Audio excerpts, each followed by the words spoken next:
Salut à vous tous, bienvenue sur CC Info 91, la chaîne YouTube consacrée aux non-voyants.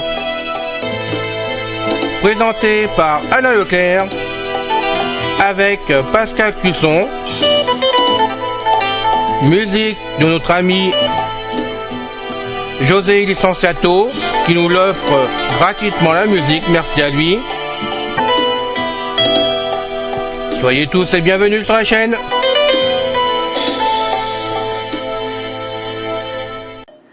Hello les copains, c'est encore une fois Pascal Cusson parmi vous pour la chaîne Ceci Info 91 de notre ami Alain Leclerc, chaîne destinée aux mâles et aux non-voyants. Aujourd'hui, nous poursuivons notre série de fascicules sur la science. Nous demandons à tous de nous aider en collaborant avec nous, en publiant les liens de vos podcasts préférés ou celui de l'inscription directe sur la chaîne pour nous aider à accroître le nombre de nos auditeurs. C'est notre seule récompense, c'est notre grande joie. Merci encore à ceux qui, au fil des années, se sont ajoutés à nous. Nous sommes rendus, je crois, à 326 inscrits réguliers ou 328. Donc, c'est déjà pour nous, c'est déjà fantastique. On ne croyait pas se rendre là. Donc, on souhaite que vous demeuriez parmi nous encore bien des années. Priez pour nous afin que nous ayons la santé pour continuer notre travail bénévole. Merci. Bonne écoute. Science. Pourquoi les punaises de lit sont partout et s'adaptent à tout, ou presque? Laissez la paranoïa de côté. Cela ne vous sera d'aucune aide, au bout du compte, ce ne sont que des insectes. Et à ce stade, nous sommes capables d'y faire face et les traiter. La punaise de lit, Cimex lectularius, est un parasite qui s'en prend aux humains et qui connaît un certain essor dans les villes du monde entier. Sur les réseaux sociaux et sur les chaînes d'information, on a pu assister à une avalanche de vidéos de punaises de lit rampant dans les recoins rembourrés de la capitale, des sièges du métro aux fauteuils des cinémas. Ces insectes ont suscité une grande inquiétude à Paris et dans le reste du monde à cause du nombre de touristes susceptibles de rentrer chez eux avec un resquilleur assoiffé de sang dans leur sillage. Personne n'est à l'abri, a tweeté Emmanuel Grégoire, premier adjoint à la maire de Paris, pendant la Fashion Week 2023.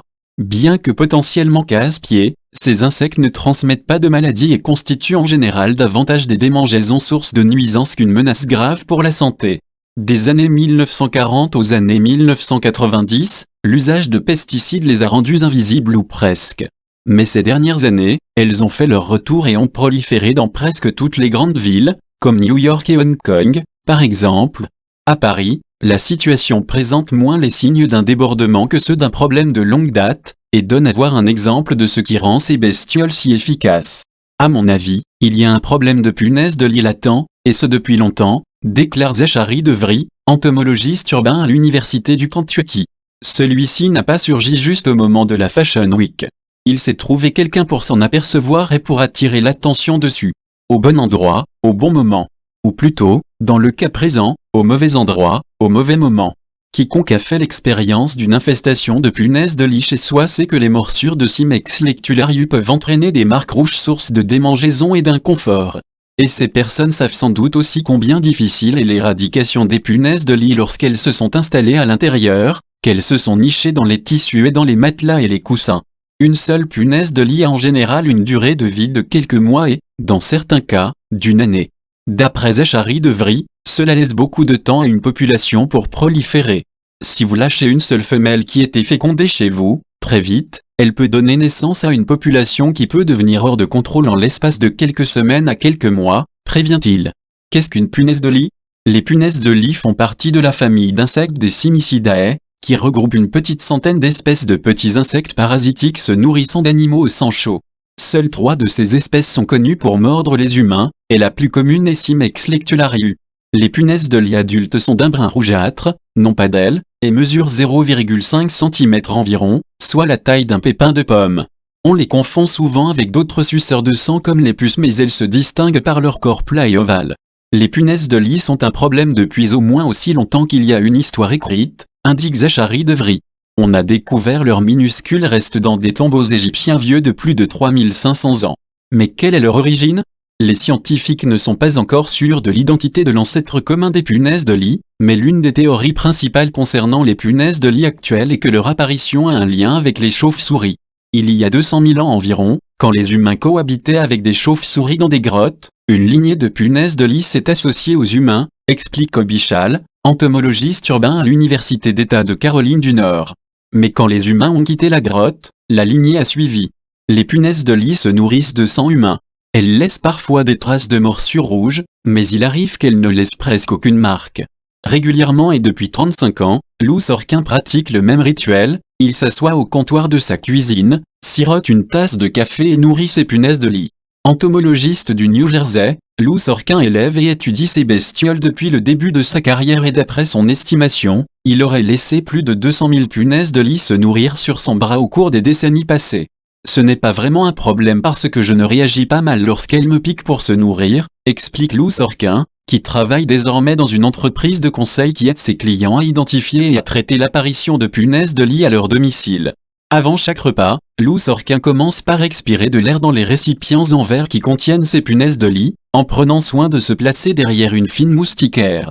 À l'inverse des cafards, les punaises de lit ne sont pas intéressées par les miettes de sandwich ou par les plats sales, elles sont en revanche attirées par le dioxyde de carbone de notre souffle, par la chaleur de notre corps et par notre odeur, y compris par celle de notre linge sale, selon une étude de 2017. Une fois qu'une punaise de lit a élu sa cible, elle enfonce un tube semblable à une aiguille, rattaché à sa tête, dans la peau de cette dernière pour en aspirer du sang chaud. Elle injecte également une multitude de protéines à l'endroit de la piqûre, dont un agent anesthésiant et un anticoagulant pour empêcher le sang de se figer. Durant un repas, les punaises peuvent absorber 6 fois leur poids en sang et, selon Kobe Schall, elles ressemblent souvent à une décoration de Noël lorsqu'elle arrive à satiété.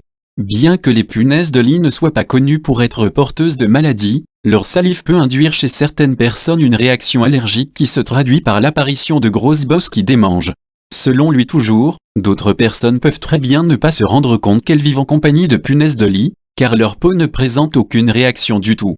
Des parasites qui prolifèrent grâce à la stratégie de l'insémination traumatique, le mâle adulte enfonce son pénis en forme de faucille dans l'abdomen de la femelle et y injecte directement son sperme afin de se reproduire. Le sperme voyage dans le système circulatoire ouvert de la femelle jusqu'à atteindre les ovaires, où un ovule est fertilisé. La femelle dispose d'un tractus génital tout à fait fonctionnel que le mâle choisit d'ignorer et il la poignarde dans le flanc à la place, explique William Hanley, écologue à l'université de Sheffield. La façon dont l'évolution a produit cela est un peu mystérieuse. Double guillemets fermant. Durant la Seconde Guerre mondiale, l'armée américaine aspergeait les matelas d'une solution à base de DDT, comme c'est le cas ici dans une caserne, afin de prévenir la prolifération d'insectes. Au fil du temps, les femelles ont développé un organe spécialisé au niveau de l'abdomen, le spermalège, qui abonde en cellules immunitaires aidant à prévenir les infections bactériennes à l'endroit de la blessure. Après cette copulation violente, la femelle pond généralement un à 7 œufs par jour qui éclosent ensuite en nymphes. Ces nymphes passent par 5 stades différents de mue et de croissance, des instars, avant d'atteindre l'âge adulte. Elles doivent toutefois consommer un repas de sang avant d'achever chaque mue. Un compagnon nocturne fréquent à travers l'histoire, les humains ont tenté à d'innombrables reprises de maîtriser la prolifération des punaises de lit. Une des tentatives les plus fructueuses a eu lieu lors de la Seconde Guerre mondiale, période à laquelle on a largement diffusé un pesticide désormais interdit, le DDT, afin de tuer des insectes en tout genre. Ce composé chimique a fait figure de produit idéal pour entraver la prolifération des punaises de lit, du moins au départ. Dans les années 1990, une nouvelle population de punaises de lit immunisées contre les puissants effets du DDT a commencé à se diffuser. C'est le problème avec les pesticides, car dès que vous commencez à tuer beaucoup d'insectes, mais que vous en laissez quelques-uns, la résistance se développe rapidement au sein d'une population, explique Zachary De Vries. Selon lui, cela ressemble aux maladies qui deviennent résistantes aux antibiotiques dans le monde médical. Pour ne rien arranger au problème, les déplacements dans le monde ont augmenté ces dernières décennies, ce qui permet aux punaises de lit de se propager à travers le globe et de trouver de nouveaux hôtes tous les jours. Par la suite, les populations de punaises de lit ont largement garni leur rang durant ce temps-là, et beaucoup d'entre elles résistent désormais sans mal à une multitude de pesticides du marché. Les exterminateurs ont souvent recours à des traitements à la chaleur, car les punaises de lit meurent lorsqu'elles sont exposées à des températures dépassant 40 degrés Celsius environ pendant 90 minutes ou plus. Le meilleur moyen de ne pas avoir de punaises de lit est d'acheter une cabane dans les bois, de s'y cacher et de ne jamais en sortir, mais alors vous passez à côté de tous les plaisirs de la vie, fait observer Zachary De Vries. Laissez la paranoïa de côté. Cela ne vous sera d'aucune aide et, au bout du compte, ce ne sont que des insectes et, à ce stade, nous sommes capables d'y faire face et les traiter. Double guillemets fermant. J'espère que cette écoute vous a plu. Alors, jusqu'à la prochaine fois, prenez bien soin de vous. Bye bye. Ciao. C'est fini les amis. Merci d'être passé sur la chaîne. Je vous dis à bientôt avec Pascal. Pensez à vous abonner, c'est important pour